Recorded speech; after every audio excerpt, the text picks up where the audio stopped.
सह्याद्री सहकारी साखर कारखान्याच्या होऊ घातलेल्या इलेक्शनसाठी आपण मेळावा इथं दुसऱ्यांदा आयोजित केलेला आहे। त्या मेळाव्यासाठी आपल्या कारखान्याचे चेअरमन माननीय बाळासाहेब पाटील, तसेच आमचे जयवंत दादा, अशोक दादा, मानसिंग दादा आमचे सिनियर, तसेच दुसरे सिनियर ॲडव्होकेट आमचे सतीश पाटील, बोडके दादा, आमचे मित्र पवार, महादेवराव पवार, शहाजी डुबर, बोडके आणि माजी नगरसेवक डाव आंबेकरी, माजी नगरसेवक भोसले साहेब व पाटील मॅडम, या सर्वांचं मी आधी स्वागत करतो। तसेच आपण सर्वजण इथं या मेळाव्यासाठी भरपूर जण उपस्थित राहिला, त्याबद्दल पीडी पाटील पॅनेलच्या वतीने मी सर्वांचं स्वागत करतो। प्रास्ताविक यासाठी आपण करतोय की माग 31/1/25 ला कराड, मलकापूर, गोटे, मुंडे आणि वारंगी यांचा इलेक्शन लागण्यापूर्वी आपण एक मेळावा घेतला होता। तो सुरुवातीचा पहिला मेळावा इलेक्शनचा आपण घेतला होता। त्यावेळेला आपण सर्वांनी पीडी पाटील पॅनेलच्या पाठीमागे पूर्णपणे ताकदीने उभं राहणार असल्याचे आपण त्यावेळेला बाळासाहेबांना ग्वाही दिली होती। त्यानंतर आज दुसऱ्यांदा आपण मेळावा घेतोय। त्यानंतर इलेक्शन लागलं, इलेक्शन मध्ये 3 पॅनेल पडली। 3 पॅनेल नंतर आपण इथल्या कार्यकर्त्यांनी कराड मधल्या जवळजवळ प्रत्येक धरती आपण 2 वेळा फिरून झालेले आहे। प्रत्येक सभासदाला बाळासाहेब आम्ही 2 वेळा फिरून प्रत्येकाला वैयक्तिक भेटी घेतलेल्या आहे। त्यामुळं आज आपण इथे उपस्थित आहोत सर्व की हे बाळासाहेबांच्यावर असणाऱ्या प्रेमासाठी व कारखाना वाचवायचा आपल्याला, यासाठी आपण सर्वजण उपस्थित राहिला। दुसरी एक महत्वाची गोष्ट, या कारखान्याच्या इलेक्शन मुळे आमची पाटील भाऊके ती परत एकत्र झालेले। माझं बाळासाहेबांना किंवा दोन्ही दादांना विनंती राहील की ही भाऊकी जी एकत्र झालेली ती कायम एकत्र राहावी, कारण नंतर पुन्हा दुसऱ्या इलेक्शनला, नगर परिषदेला किंवा इतर इलेक्शनला भाऊकीचं कुठेही विदुष्टी येऊ देऊ नये, यासाठी सर्वांनी जबाबदारी घ्यावी। आणि भाऊकी एकत्र आहे, भाऊकीवर ज्यावेळेस संकट येईल त्यावेळेस भाऊकी एकत्र येऊ शकते, हे सगळ्या सभासदांनी दाखवून द्यायचंय। दुसरं महत्वाचं, आता हे इलेक्शन जे आहे ते 5 तारखेला इलेक्शन होऊ घातलेलं आहे। कराड शहरातलं, मलकापूर आणि इतर आसपासच्या गावाचं मतदान हे आपल्या 9 नंबरच्या शाळेत, म्हणजे गणपतीच्या पडद्यात तिथे इलेक्शन आहे आपलं, तिथं मतदान होणार आहे। प्रत्येकाला आता जबाबदारी एकच आहे की प्रत्येकाला आपापले मित्र असतील, सभासद जेवढे पै पाहुणे असतील, त्या पै पाहुण्याला त्या पीडी पाटील पॅनेलच्या पाठीमाग खंबीरपणे उभं राहण्याचं आणि त्यांना मतदान करण्याचं प्रत्येकानं आव्हान करणं गरजेचं आहे आणि प्रत्येकाने आव्हान केलं पाहिजे। सुरुवातीला ज्यावेळेला मेळावा घातला त्यावेळेला इलेक्शनचं चित्र स्पष्ट नव्हतं, आता चित्र स्पष्ट झालंय। आपण त्यावेळेला निर्धार केला होता की आपलं पॅनेल चांगल्या मताने निवडून येईल, पण आता बघितलं तर 3 पॅनेल झाले। तर बाळासाहेब मी आपल्या कराडच्या वतीनं आणि सगळ्या सभासदांच्या वतीनं ग्वाही देतो की नुसतं चांगल्या मताने नाही, भरपूर मतानं आपण पॅनेल, हे 3 पॅनेल झाल्यामुळे आपलं पॅनेल निवडून येईल याची मी खात्री देतो। सर्वांचं पुन्हा एकदा स्वागत करतो आणि आपण सर्वजण येताना त्याबद्दल सर्वांचं स्वागत करतो। तसेच आता माननीय श्री सुभाष डुबल इथं आले झाले, त्यांचे स्वागत करतो।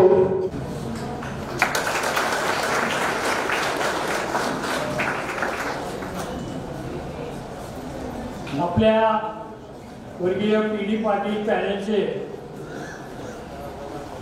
प्रमुख आणि सह्याद्री सहकारी साखर कारखान्याचे चेअरमन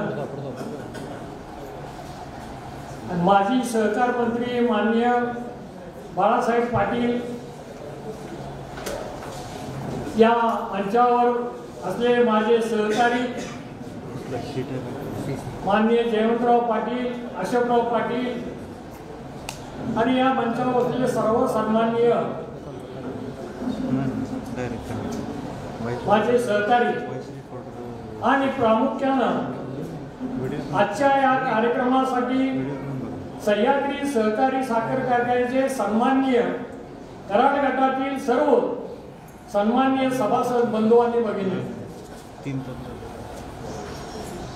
आज आपल्या या कराड गट नंबर 1 यामधील सन्माननीय सभासदांची आज रोजी ही सभा आपण आयोजित केलेली आहे। आता या ठिकाणी सुरुवातीला मला बोलायला सांगितल्यामुळं आणि थोडक्यात बोला, पण एकाने मात्र सांगितले की रविवार आहे, सुट्टी आहे, काय बोलायला हरकत नाही। परंतु या निवडणुकीच्या संदर्भात मी जे काय बोलणार आहे ती माझ्या व्यवसायाच्या संदर्भातच मी बोलणार आहे।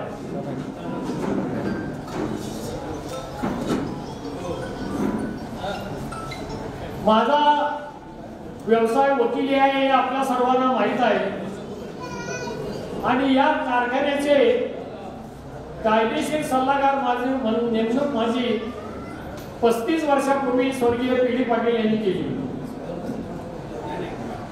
आणि ज्या वेळी त्यांना लक्षात आलं की या माणसाला काहीतरी कायदा थोडा करतो, यानंतर स्वर्गीय पी.डी. पाटील यांनी माझी या कायद्याचे या कारखान्याचे कायदेशीर सल्लागार म्हणून नेमणूक केली। या दृष्टिकोनातून गेल्या 52 वर्षामध्ये मी माझ्या वकिलीचा व्यवसाय करत असताना जे सह्याद्री सहकारी साखर कारखान्याच्या कारभारासंबंधी 1973 पासून पहिला हंगाम 1974 ला झाला, त्यावेळेपासून आज तागाय त्या कारखान्याचा संपूर्ण कारभार, त्या कारखान्याचे संचालक मंडळ आणि ते करत असलेला कारभार हे मी प्रत्यक्ष डोळ्यानं पाहणारा एक साक्षीदार आहे। 73 पासूनच्या आजपर्यंतच्या जेवढ्या काही निवडणुका झाल्या त्या संपूर्ण निवडणुकीमध्ये सक्रिय भाग मी स्वर्गीय पी.डी. पाटील यांच्या बरोबर घेतलेला। आता त्या दृष्टिकोनातून विचार केला तर स्वर्गीय यशवंतराव चव्हाण यांच्या प्रवर्तक ते होते आणि त्यांनी या कारखान्याची जबाबदारी स्वर्गीय पी.डी. पाटील यांच्यावर सोपवली। त्यावेळेपासून आज तागाय 50 वर्षापेक्षा जास्त कालावधीचा होऊन या सह्याद्री सहकारी कारखान्याचं पहिलं जर महत्वाचं वैशिष्ट्य काय असेल तर या कारखान्याचा कारभार हा कसल्याही प्रकारचा करप्शन किंवा लाचलुचपत किंवा बेकायदेशीरित्या कारभार चाललेला आहे असं महाराष्ट्रातल्या अगदी कुणालाही धाडस झालेलं नाही, ही सत्य वस्तू। मग हा कारभार करत असताना म्हणून मी पहिल्यांदा आपल्याला सांगितलं की माझ्या व्यवसायाच्या दृष्टिकोनातून मी फक्त बोलणार आहे। तर साहेबांचं एक मत होतं की जी संस्था सह्याद्री सहकारी साखर कारखाना हा महाराष्ट्र सहकारी कायदा आणि नियम आणि त्या कारखान्याचे नियम बायलॉज जी संस्था कायदा आणि नियम यातल्या पालन करून जी संस्था चालते ती संस्था लौकिक पदाला जाते। म्हणून पहिलं वैशिष्ट्य काय असेल सह्याद्री सहकारी कारखान्याचं तर ज्या कायद्यातल्या तरतुदीप्रमाणे कारखाना चालतो, ज्या बायलॉजच्या तरतुदीप्रमाणे कारभार केला जातो, त्यातल्या कुठल्याही नियमाला कायद्याला तडा न देता आजपर्यंत शिस्तीला धरून कायद्याला धरून हा सह्याद्रीचा कारभार चालू आहे। आता त्याचं वैशिष्ट्य काय आहे, महाराष्ट्रामध्ये या कारखान्याच्या ज्या मीटिंग्स होतात त्या मीटिंगचा आहे त्याचं प्रोसिडिंग कसं लिहावं, त्याचे रेकॉर्ड कसं असावं हे महाराष्ट्रामध्ये जर पाहिलं तर सह्याद्री कारखान्याच्या सारखं रेकॉर्ड संपूर्ण महाराष्ट्रामध्ये दुसऱ्या कुठल्याही कारखान्याचं आढळून येणार नाही। हा नंबर 1 वैशिष्ट्य, कारण संपूर्ण कायद्याप्रमाणे चालणारा हा कारखाना आहे। दुसरं वैशिष्ट्य असं आहे जे अचूक विचारून केलं जातं की या ठिकाणी जो कारखाना आहे हे पी.डी. पाटील पॅनेलचं नाव जे आहे त्याला पी.डी. पाटील पॅनेल हे नाव का दिले, तर ते फाउंडर मेंबर आहे स्वर्गीय यशवंतराव चव्हाणांनी ती धुरा यांनी पी.डी. पाटलांच्यावर सोपवली आणि त्यांनी जो कारभार आज 50 वर्षामध्ये जे फाउंडेशन उभं केलं त्याचं सर्व श्रेय स्वर्गीय पी.डी. पाटील आहे।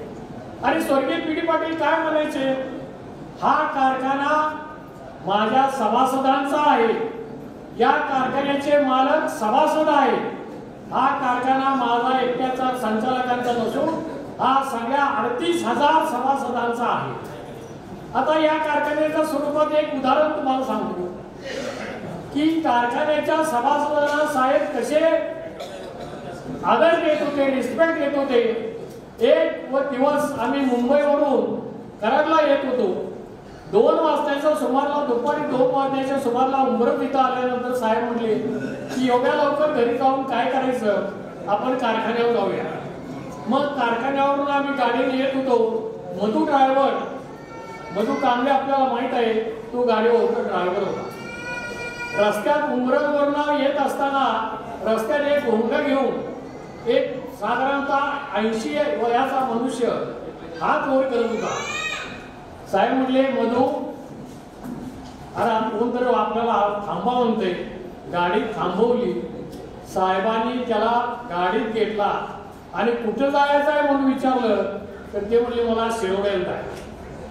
मग गाडी शिरोड्यापाशी आल्यानंतर थांबली, तो वयस्कर माणूस गाडीतनं खाली उतरला आणि त्यानं आपल्या पिशवीतनं 2 रुपये काढले आणि मधूला द्यायला लागला। ते साहेबांनी बघितल्यामुळं साहेब खाली आले, त्या माणसाला म्हणले काय रे, गाडी काय वडाप आहे का, 2 रुपये देतोस? तो माणूस काय म्हणला, हा सज्जन माणूस होता, शेतकरी माणूस होता, म्हटला साहेब अगोदर सांगायला पाहिजे होतं, मी गाडीत बसलो नसतो, मला माहित आहे आलिशान गाडी आहे। मग साहेब म्हणले थांब, काय नाव तुझं? साहेबांनी त्याचं नाव विचारलं। तू राहतो शिरोड्याला, शेती आहे का? सर्वात महत्वाचं साहेबांनी विचारलं की सह्याद्री सहकारी कारखान्याचा तू सभासद आहेस का? तर तो म्हणला मी सभासद आहे। मग तुला पी.डी. पाटील माहित आहेत का? नाही म्हणला, ऐकून नाव आहे। साहेब म्हणले तोच मी। माणसानं ते पाय धरायला लागला साहेबांचे, साहेबांनी धरू दिली नाही।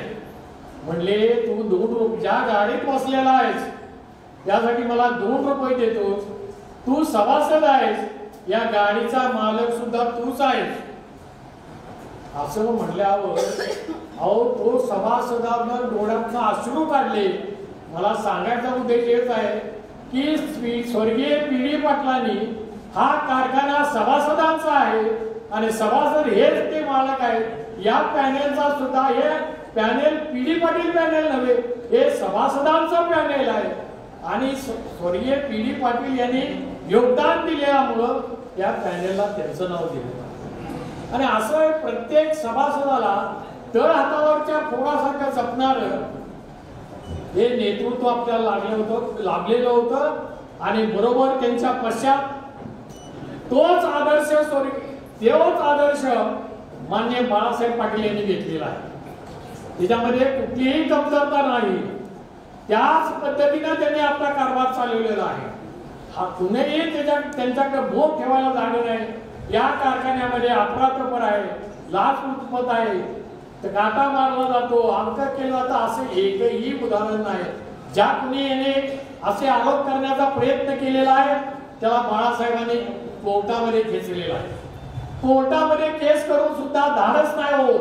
आपण पाप केलेला आहे हे माहित असल्यामुळे कोर्टात सुद्धा ते इसम ज्यांनी आरोप केले त्या आरोपाला जी केस केलेली आहे त्या केसमध्ये म्हणणं द्यायला सुद्धा ते लोक येऊ शकत नाही। म्हणजे एवढा दरारा माननीय चेअरमन साहेबांचा आहे आणि कारभारावर कुठेही बोट ठेवण्यासारखी जागा तिथं नाही. आता आम्ही अनेक वेळा समजतो होतो, मला सांगा कोर्ट कचेऱ्या म्हणून मी वकील आहे त्या 35 वर्ष त्या कारखान्याचा, काय कारखान्याची फार मोठी कामं असतात का हो? काही नसतात. त्याचं कारण काय आहे? आपल्या कारखान्यामध्ये कसल्याही प्रकारचे वाद होऊ नये, भांडण तंटा नसावे, वाद निर्माण झाले कुठल्याही प्रकारचे कोर्ट कचेऱ्या नसाव्यात या मताचे स्वर्गीय पी.डी. पाटील होते आणि तोच वारसा चेअरमन साहेबांनी चालू ठेवलेला आहे. आणि मला अडचण होती की आता हे कसे काय हँडल करणार. त्यांच्या पुढे हायकोर्टमध्ये विद्वान वकील जातात, पुण्याचे बॉम्बेचे मोठमोठे वकील, सहकारामधले लौकिक मिळवणारे वकील त्या ठिकाणी शासनाच्या पुढे काम करतात. परंतु त्या ठिकाणी ज्या कालावधीमध्ये आमदार साहेबांनी जज म्हणून काम केलं त्यामध्ये कसल्याही प्रकारची कमतरता येऊ दिली नाही आणि एकापेक्षा एक वैशिष्ट्यपूर्ण निकाल त्यांनी जज या नात्याने त्या ठिकाणी दिलेला आहे. आपल्या सभासदांना, बऱ्याच सभासदांना ही गोष्ट माहिती आणि आम्हाला सुद्धा नंतर आश्चर्य वाटलं. आम्ही आमच्या बारमध्ये सतीश पाटील आहे, सतीश पिसाळ आहे, आम्ही चर्चा करायचो की आता बाळासाहेब काय करणार. परंतु वैशिष्ट्यपूर्ण तुम्हाला सांगतो की तोंडात बोट घालावं लागेल अशा आमच्या वकिलांनी सुद्धा आश्चर्य व्यक्त केलं की बाळासाहेबांनी कुठल्याही प्रकारचे अडचण येऊ न देता जे जे त्यांच्या समोर मॅटर्स आले मोठमोठ्या विद्वान वकिलांनी त्यांच्या पुढे आर्ग्युमेंट केलं आणि त्या सगळ्यांचे निकाल त्यांनी व्यवस्थित आणि चांगल्या प्रकारे दिले. हे आपल्या चेअरमन साहेबांचं वैशिष्ट्य आहे. तिसरं आणि सर्वात महत्वाचं की ते फार कमी बोलतात, पण जे बोलतात ते अर्थपूर्ण बोलतात. तुम्हाला माहित आहे की एखादं स्टीलचं जर भांडं पडलं तर ते सगळ्यात ते कपाटात दान दान दान दान वाटतं. तसं अर्थ नाही, त्यामध्ये त्यात काय अर्थच नसतो. पण बाळासाहेब जे काय कुणाची तक्रारी असते, कुणाच्या काही जर अडचणी असतील तर त्या समजावून घेऊन सगळा त्याचा मुद्दा सगळा पुरा पुस्तकाची एक चौकशी करून मगच निर्णय घेतात. आणि हे सगळ्यामध्ये त्याचं सर्वात कारण की या कारखान्याचा सभासद आणि चेअरमन आणि त्यांचं संचालक मंडळ यांच्यामध्ये समन्वय आहे. अत्यंत चांगल्या प्रकारचा समन्वय आहे. गेल्या 2-3 टर्म मध्ये निवडणुका झाल्या नाहीत त्यामुळे जरा समन्वयाची संबंध कमी आला, परंतु त्यांच्या स्वभावात आहे की असा प्रकारचा समन्वय ठेवला जातो. म्हणून हे पॅनेल जे आहे ते सभासदांचं पॅनेल आहे आणि सभासदांना माणुसकी या नात्यानं काम करणारे आपल्या बाळासाहेब. आता कारखान्यावर सगळ्या प्रकारचे कशा प्रकारे चालतो याकडे सगळे लोक सांगणार आहेत. तर अशी या कायद्याच्या दृष्टिकोनातून जर विचार केला तर हा कारखाना अत्यंत कायद्यातील तरतुदीप्रमाणे, नियमातील तरतुदीप्रमाणे अत्यंत चांगल्या प्रकारचे चालू आहे. आणि आता 13,000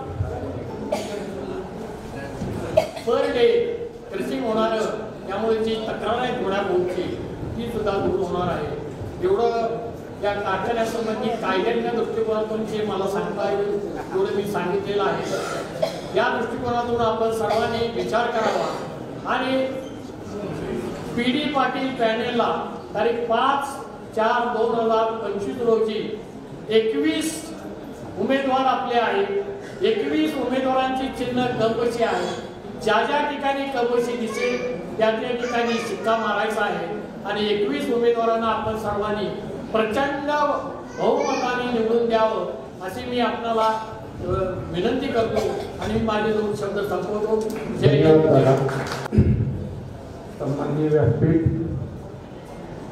महाराष्ट्र राज्याचे माजी सरकार मंत्री माननीय बाळासाहेब पाटील आणि समोर बसलेले माझे सर्व शेतकरी सभासद बंधू भगिनी, आज कराड गटाचे सभासद मेळाव्याचं घेण्याचं आयोजन करण्यात आलं. गेले 1 महिना झालं मी पहिल्यांदा सर्वांना आभार मानतो. गेले 1 महिना झालं तिथं जी सर्वजण कष्ट करतात त्यामध्ये दादा पाटील असतील, नितीन माने असतील, सौरभ तासे असतील, शिवाजी पवार असेल, पोपटराव सावंत असतील, सुरेशराव पाटील असतील, या सर्वांनी भरपूर कष्ट केले. आणि एक महिना सर्व सभासदांच्या घरोघरी जाऊन प्रत्येकाला आपल्या पॅनलची रूपरेषा काय आहे, कशा पद्धतीनं आजपर्यंत कामकाज केलेलं आहे कारखान्याच्या माध्यमातून ते सर्व सभासदांपर्यंत पोहोचवलं गेलेलं आहे. त्यामुळे मी त्या सर्वांचे आभार व्यक्त करतो. आज कारखान्याच्या माध्यमातून साहेबांनी सर्व सभासदांना योग्य न्याय दिला. गेले 50 वर्ष कारखान्याची कोणती तक्रार सभासदांपर्यंत आलेली आहे किंवा सभासदांनी पण केलेली आहे. योग्य दर अचूक काढण्याचा विषय असेल, प्रत्येक गोष्टीत पारदर्शकता ठेवली आणि आज प्रत्येक गोष्टीत पारदर्शकता ठेवल्यामुळं आज कारखान्याचं सह्याद्री पॅटर्न म्हणून नावारूपाला महाराष्ट्रात आलेलं आहे. या सर्व गोष्टीत विरोधकांनी चुकीच्या पद्धतीनं निरीक्षण पसरून चुकीच्या पद्धतीनं आपल्या कारखान्याबद्दल खोटी माहिती देऊन सभासदांना दिशाभूल करण्याचा प्रयत्न करतात. पण मला माहिती आहे आपलं सर्व सभासद हुशार आहे, त्यामुळे ह्या सगळ्या भानगडी कोण पडणार नाही. आणि येणाऱ्या 5 तारखेला पिढी पाटील पॅनलचे चौकशीच्या चिन्हावर सर्व शिक्का मारून मोठ्या प्रमाणात विजय करतील ही आशा व्यक्त करतो. तुमचं जय हिंद. आपल्या कराडचे लोकप्रिय नेते सन्माननीय सारे माझे सगळे सहकारी आणि सन्माननीय व्यासपीठ आणि आपल्या कारखान्याचे सर्व सभासद आणि बंधू भगिनी त्यांचं मी स्वागत करतो. आणि ही मला जवळजवळ सगळे लोक मला ओळखतात, परंतु मी या कारखान्याचा एक कर्मचारी होतो हे ठराविक लोकांना माहिती आहे. तर मी कारखान्यात सर्व्हिसला म्हणजे 73 साली म्हणजे कारखाना सुरू व्हायच्या अगोदर म्हणजे कुठलाही हंगाम न व्हायच्या अगोदरपासून 2011 मध्ये मी रिटायर झालो. 36-40 वर्ष सर्व्हिस केली. तर मला मी या कर्मचारी या नात्यानं म्हणजे काय अनुभव येतात या संदर्भात मी थोडं माझं मी मनोगत व्यक्त करणार आहे. करोडोची संपत्ती आपण म्हणजे कारखान्याची करोडोची संपत्ती ही कर्मचाऱ्यांच्या हातात आपण दिली असते, परंतु कर्मचारी हे निवड करताना साहेबांचा इतका दूरदृष्टीपणा होता की करोडोची संपत्ती ज्या कर्मचाऱ्याच्या हातात द्यायची तो लायक आहे का, तो मशीन हाताळण्यासाठी कुठले ऑफिस कुठले काम जे आहे ते हाताळायला लायक आहे का ह्याची पडताळणी जे कुठलं असं मोठं नियोजन नसायचं, परंतु साहेबांची एक दूरदृष्टी अशी होती की ठराविक अशी मोजून तोलून माणसं ती निवडून सिलेक्ट करून नेवायची आणि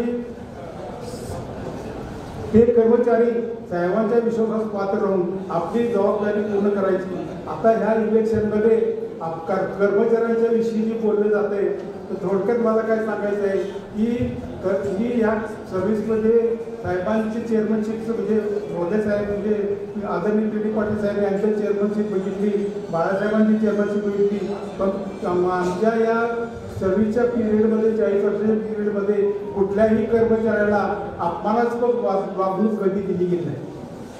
कुठल्याही कर्मचाऱ्याला अपमानास्पद वागणूक दिली गेली नाही. कर्मचाऱ्यावर पूर्ण विश्वास ठेवून कर्मचाऱ्यांनी आपलं जे सगळं म्हणजे कौशल्य जे पणाला लावून म्हणजे कारखान्यात सुरक्षितता हे फार महत्त्वाचे असते. सुरक्षेचे देश पातळीवरचे अवॉर्ड जे ते आपल्या कर्मचाऱ्यांनी आपल्याला मिळवून दिलेले म्हणजे कसं तर या जवळजवळ या पिरियडमध्ये माझ्यासोबत एक अपघात झाला.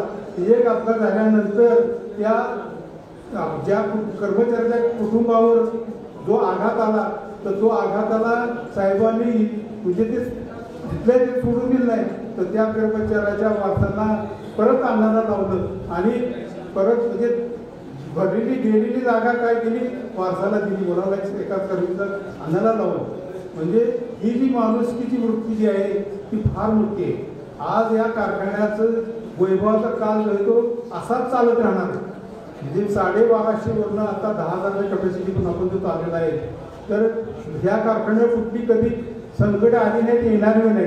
हे जोपर्यंत साहेबांचं नेतृत्व आहे या नेतृत्व जोपर्यंत आहे तोपर्यंत कुठलेही संकट येणार नाही.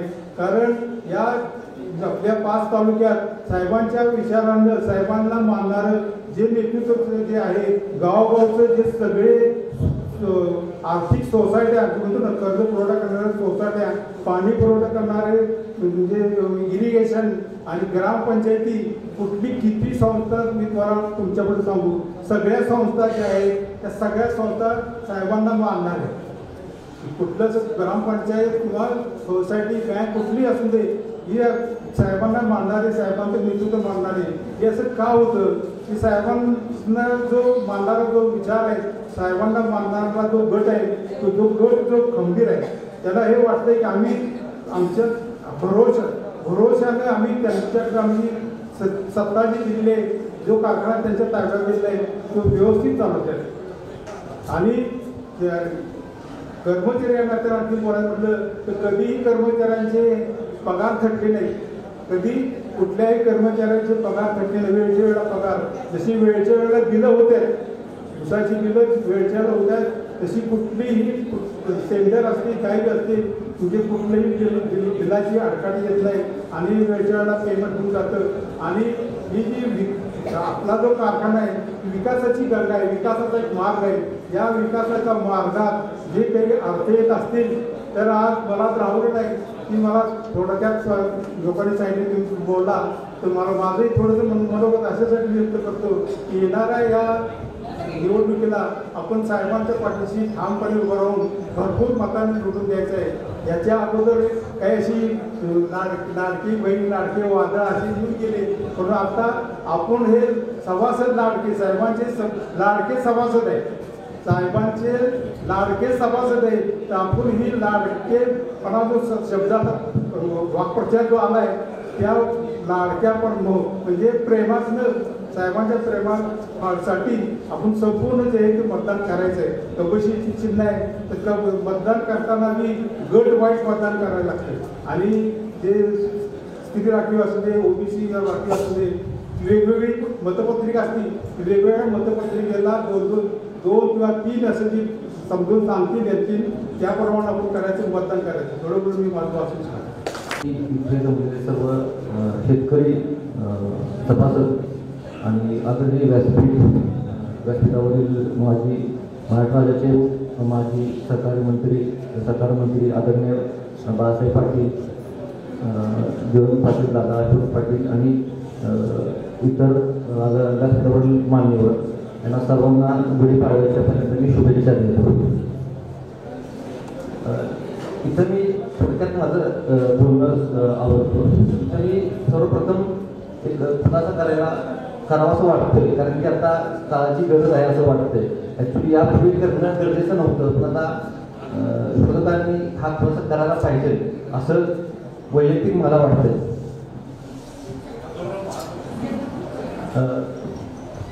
1997 साली अशोक भाऊ यांना तरी वाटलं, निदर्शनास आलं की बाबा कराड कराड शहरामध्ये सभासद संख्या कारखान्याची कमी आहे, कारखान्याची सभासद संख्या कमी आहे, त्यासाठी काहीतरी आपण प्रयत्न केलेला करायला पाहिजे. त्या अनुषंगानं खातेफोड करणं महत्त्वाचं होतं. तर अशोक भाऊ स्वर्गीय पीपट साहेबांच्याकडे गेले, त्यांना सर्व विषय त्यांच्यापुढे मांडला. तर स्वर्गीय पीपट साहेबांनी त्यास तत्काळ अनुमती दिली की बाबा ठीक आहे, सभासद संख्या वाढवा, शेतकऱ्यांची सभासद संख्या वाढत असेल तर काही हरकत नाही, चांगलीच गोष्ट आहे. तर त्या अनुषंगानं अशोक भाऊंनी त्यांच्याबरोबर प्रकाश विष्णू पवार, स्वर्गीय विलास आप्पासाहेब पवार यांच्या सहकार्यानं ते काम करण्यास हाती घेतलं. तर सर्वप्रथम कसं असतं की आपली भारतीय मानसिकता असते, कुठल्याही चेंज म्हणले की थोडंसं त्याला नकार असतो. तर त्याला शेतकरी सभासदांनी खातेफोड करण्यासाठी पण थोडासा नकार दिला. त्या केसमध्ये अशोक भाऊ असतील यांनी त्यांची जी टीम असेल त्यांनी त्या संदर्भात शेतकऱ्यांचं काउन्सिलिंग केलं. त्यातून जे शेतकरी तयार झाले त्यातून ते खातेफोड झाली आणि त्याला अशोक भाऊंच्या संबंधित तलाठी होते, त्यांना त्यांनी याचं महत्त्व समजावून सांगितलं. त्यावेळेला ही सगळी खातेफोड बिना खर्च करता त्यावेळेला झालेली आहे आणि त्यावेळेला सभासद संख्या वाढलेली आहे. जे सभासद तयार होते त्यावेळेला अशोक भाऊ यांनी स्वर्गीय पीपटे साहेबांच्याकडे त्या सभासदांनी दिलं. साहेबांनी त्यांना त्यांचं महत्त्व पटवून दिलं सभासद संख्या वाढवण्यासाठी. तुमचा काय फायदा होणार आहे भविष्यामध्ये, सेफ्टीचा काय फायदा होणार आहे भविष्यामध्ये. त्या अनुषंगानं ही खातेफोड करून नियमातूनच ज्या सगळ्या गोष्टी झालेल्या आहेत आणि सभासद संख्या काळातही वाढलेली आहे. पण आता थोडंसं विरोधक जे कांगाव करत आहेत की त्याचं श्रेय लागण्याचा प्रयत्न करतात की सभासद संख्या कुणी वाढवली, काय वाढवली. सभासद संख्या ही अशी तशी वाढत नसते. त्याला नियमावली असते, त्याला विद्यमान चेअरमन असतात, बॉडी डायरेक्टर बॉडी असते. यांच्या प्रयत्नातून, यांच्या परमिशननुसार, नियमातूनच ह्या सगळ्या गोष्टी घडत असतात. कोण एकटा ह्या गोष्टी करू शकत नाही, ते अशक्य गोष्ट आहे. आणि त्यावेळेला अशोक भाऊ यांच्या प्रयत्नातून आदरणीय स्वर्गीय पाटील साहेबांनी पुढाकारातून ह्या गोष्टी सगळ्या झालेल्या आहेत. त्यामुळे सभासद संख्या जी वाढलेली आहे काळामधली, त्याचं श्रेय जे कोणाला लाटत आहेत, लाटण्याचा प्रयत्न करत आहेत, तर ते चुकीचं आहे. आणि आजपर्यंत गेल्या 28 वर्षात हा मुद्दा कधीच म्हणजे पी पाटील साहेबांच्या घरातील सदस्यांकडून असेल किंवा त्यांच्या निकटवर्तीयांकडून असेल किंवा संचालक असेल किंवा आम्ही संख्या आमच्यामुळे वाढली, आम्ही वाढवली, असं कधी त्यांनी श्रेय लागण्याचा कधीच प्रयत्न केला नाही आतापर्यंत. पण आता याचा थोडासा करणं गरजेचं आहे, वाढत आहे. त्यामुळं हे फार महत्त्वाची बाब आहे की या विरोधकांच्या जे आता सांगण्यात येते की बाबा आम्ही या गोष्टीला आम्ही जबाबदार आहोत, आम्ही वाढवल्यावर, तर माझं नम्र विनंती आहे माझी की सभासद शेतकरी बंधूंनी या दिशाभूल करत होतं त्याला बळी पडू नये एवढंच सांगतो. दुसरं म्हणजे सभासदांची विरोधक पहिल्यापासून दिशाभूल होत आहे. म्हणजे अगदी इलेक्शन चालू झाल्यापासून ते अशी की आम्ही एकत्र आहोत, सर्वपक्षीय आम्ही एक आहोत, अशी एक दिशाभूल होत होती. सभासदांना वाटत होते की आम्ही एकत्र जाईल. पण ज्या वेळेला छाननी झाल्यानंतर, अर्ज माघार घेतल्यानंतर त्यावेळेला यांचं भिन्न फुटलं का बाई नक्की एकत्र होते का काय होते, ही दिशाभूल सातत्यानं करत होते. त्याच्यानंतर आदरणीय बाळासाहेब पाटील जेव्हा सहकार मंत्री होते त्यावेळेला 2021 साली विक्रमी दर दिला की त्यामुळे पश्चिम महाराष्ट्रात अगदी कोल्हापूर, सांगली असेल तिकडे साहेबांचे बॅनर लागले गेले. म्हणजे साहेबांनी कारखाना चालवला, गेली 50 वर्ष पीडी साहेबांनी चालवला. स्वर्गीय देशमुख साहेबांनी पीडी साहेबांच्याकडे, पीडी साहेबांनी आत्मीयतेने कारखाना चालवला. अगदी इरिगेशनच्या स्कीम असतील स्वतः उभं राहून त्यांनी त्या मार्गदर्शनाखाली त्यांनी उभ्या केल्या. त्याच्यानंतर 25 वर्ष आदरणीय बाळासाहेब पाटील यांनी तो कारखाना सातत्यानं सभासद शेतकरी सभासदांच्या उन्नतीसाठी, जीवन उन्नतीसाठी त्यांनी सातत्याने प्रयत्न केले, संचालक मंडळांनी प्रयत्न केले. त्याचाच हा आता रिझल्ट आहे. सातत्याने विरोधक असं म्हणतात की परिवर्तन केलं पाहिजे, पण परिवर्तन केलं पाहिजे हे लक्षात घ्या. परिवर्तन केलं पाहिजे आपण आपल्या मनाला विचारला पाहिजे प्रश्न की कशासाठी, कशासाठी केलं पाहिजे. बाबा ती संस्था डबल्याला आली का, सभासदांना दर मिळत नाहीये का, पैसे जमा होत नाहीये का, काय नक्की सभासदांना दर व्यवस्थित मिळतोय, सभासदांना खात्यावरती पैसे व्यवस्थित जमा होत आहेत, काही प्रॉब्लेम नाहीये. किंवा आपण कधी ऐकलेलं नाही आजपर्यंत, मला आठवत नाही किंवा साध्या कारखान्याबद्दल कधी कुठली बातमी छापून आली पेपरमध्ये, सोशल मीडियावरती, न्यूजमध्ये, एकही नाही. आपण आलमोस्ट कारखान्यात बघतो आपण, पण सह्याद्री कारखान्याची आजपर्यंत गेली 50 वर्षात एकही चुकीची बातमी छापून आलेली नाही. ह्याचं काय, ह्याचं श्रेय स्वर्गीय पीपटे साहेब, आदरणीय बाळासाहेब पाटील आणि संचालक मंडळ त्यांनाच जाते. त्यांनी कारखाना गेली 52 वर्षात उत्तमरित्या चालवला आहे. शेतकऱ्यांना, सभासदांना कुठेतरी भीती वाटत होती. हे सगळे एकत्र आले मंडळावर कारखाना साहेबांकडे राहायला पाहिजे, पीपटे साहेबांकडे, आदरणीय बाळासाहेब पाटलांकडे राहायला पाहिजे कारखाना. हे साहेबांची, हे सर्व शेतकऱ्यांची मनोमन भावना आहे आणि ती रास्त आहे आणि ती आतून कुठलं तरी आता प्रकट व्हायला लागलेली आहे. त्यामुळं विरोधकांच्या ज्या टीका होत आहेत, काय होतात, त्याला बळी न पडता आपण कपाशीवरती शिक्का मारून पीडी पाटील पॅनलला प्रचंड बहुमताने विजय केला पाहिजे. अजून एक विरोधक इथे टीका अजून एक करत आहे की एक्सपान्शनला एवढा खर्च आला, तेवढा खर्च आला. एक साधं, मी इंजिनियर आहे, कुठली शुगर फॅक्टरी असेल, मॅन्युफॅक्चरिंग इंडस्ट्री असेल, टेक्स्टाईल इंडस्ट्री असेल, ह्या सेक्टर आहेत. या प्रत्येक सेक्टरमध्ये कुठे एक्सपान्शन करायचं असेल तर त्या जरी सेम शुगर फॅक्टरी जरी सेम असली तरी त्या फॅक्टरीचं तिथलं भौगोलिक वातावरण असेल, तिथली कारखान्याचं रिक्वायरमेंट काय आहे, हे सगळं पडताळूनच त्याचं काय कोटेशन येतं किंवा त्याचा काय तो खर्च येतो. प्रत्येक ह्या कारखान्याला एवढा खर्च आला म्हणजे तेवढा खर्च येईलच असं नसतं. कोणत्या इंडस्ट्रीमध्ये जावं, मला आश्चर्य वाटतं की आज जे लोकांमध्ये जे संचालक मंडळाने जे उभे राहिले आहेत, म्हणजे बेसिक गोष्टी आहेत, FRP काय असते, रिकव्हरी काय असते, ऊस वर्षाला दारा किती होतो, कोणत्या ठिकाणी किती लोक असतात, ह्या ज्या गोष्टी पण त्यांना साध्या गोष्टी माहीत नाहीयेत. अशा लोकांच्या हातात आपण कारखाना देणार आहोत का, याचा सर्वशक्ती समाजांनी विचार करायला हवा एकदा. कारण की इथं एकीकडे विरोधक आणि इकडं सत्ताधारी, एकीकडे असे आहेत की अनुभव शून्य आहे, इकडं अनुभव प्रचंड आहे. मग आपण अनुभवाकडे जायचं का शून्य अनुभवाकडे जायचं हे आपणच ठरवायचं.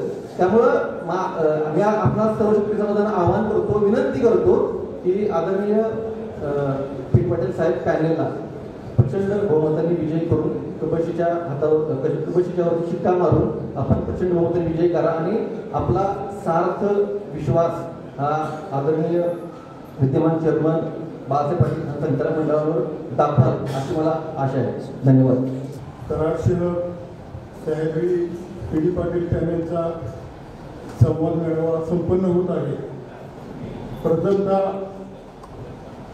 उपस्थित सर्व सभासदांना, मान्यवरांना आज गुढीपाडव्याच्या शुभमुहूर्ताच्या मी सगळ्यांना शुभेच्छा देतो. तसेच आज कुलस्वामी ज्योतिबाचा पण रविवार आहे. मंगळवार पेठेत कन्याशाळेत हा संवाद मेळावा संपन्न होत आहे.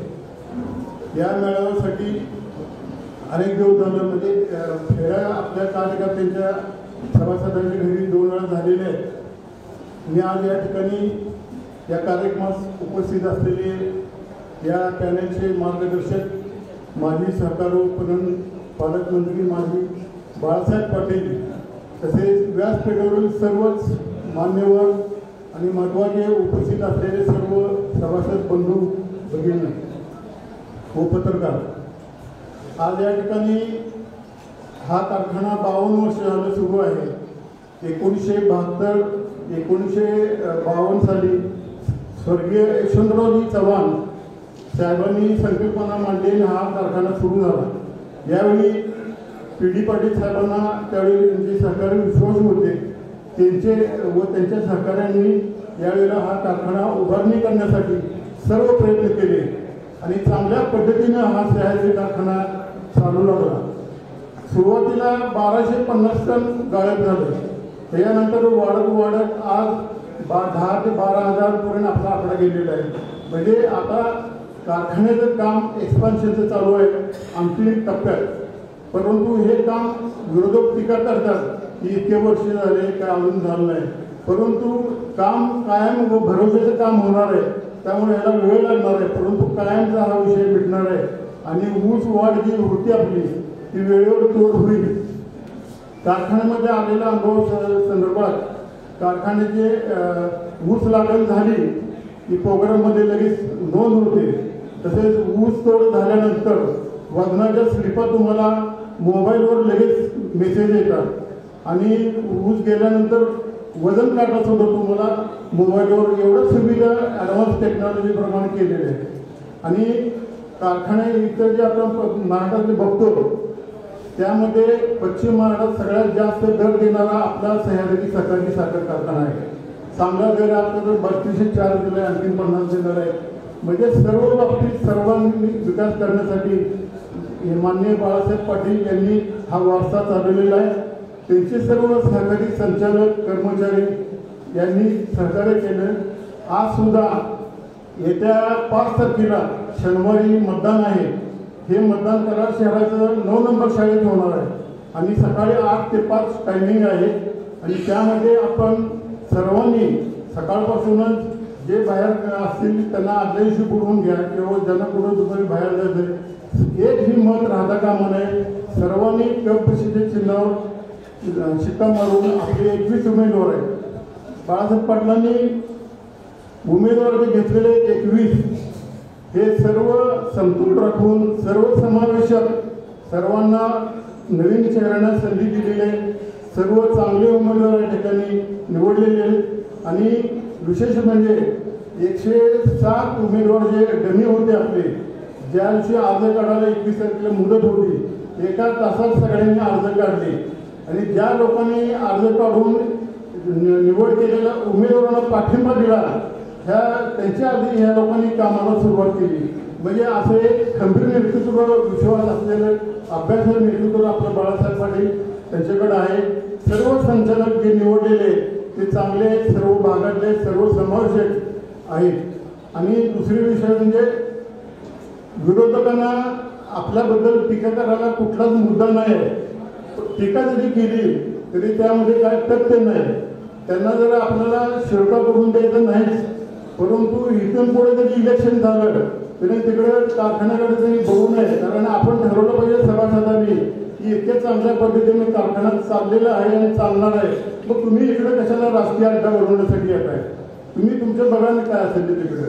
आणि प्रत्येक इलेक्शनचा विषय वेगळा असतो. मगाशी जबाबदारी सांगितले की माझी लाडकी बहीण, तो विषय आमदारकीचा वेगळा होता, परंतु ह्यावेळेस ते आता होणार नाही. सगळं वातावरण बदललेलं आहे. आत्ताच्या घडामोडी जर पाहिल्या तर पुढच्या वेळेस बाळासाहेब पटेल नक्की आमदार होतील असं वातावरण आपल्याला या ठिकाणी तयार झालेलं आहे. आणि बाळासाहेब पाटील ज्या वेळेला सरकार मंत्री होते त्यावेळेला अनेक संस्था अनेक सहकारी कारखान्याचे काम केलेले आहे.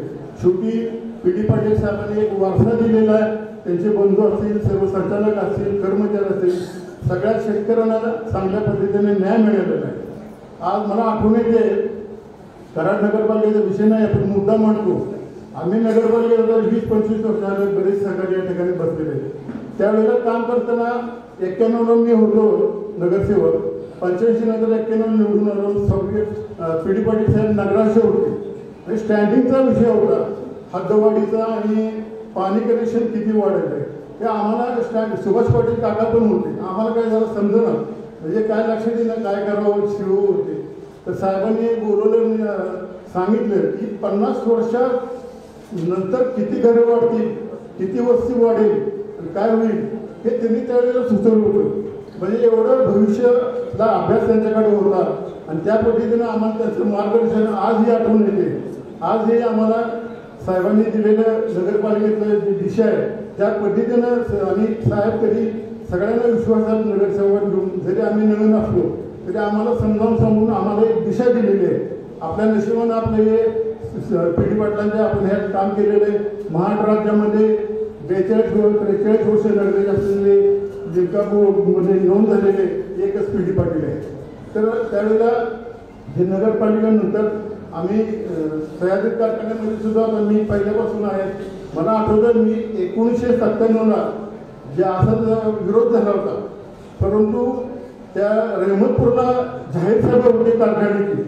त्यावेळेला आम्ही सगळे एकत्र गेलो आणि त्यावेळेला एवढी मोठी सभा झाली की एकतर्फी आपली निवडणूक भरघोस मतानं आपल्या त्यावेळेला PD पाटील साहेबांचं पॅनल आलं.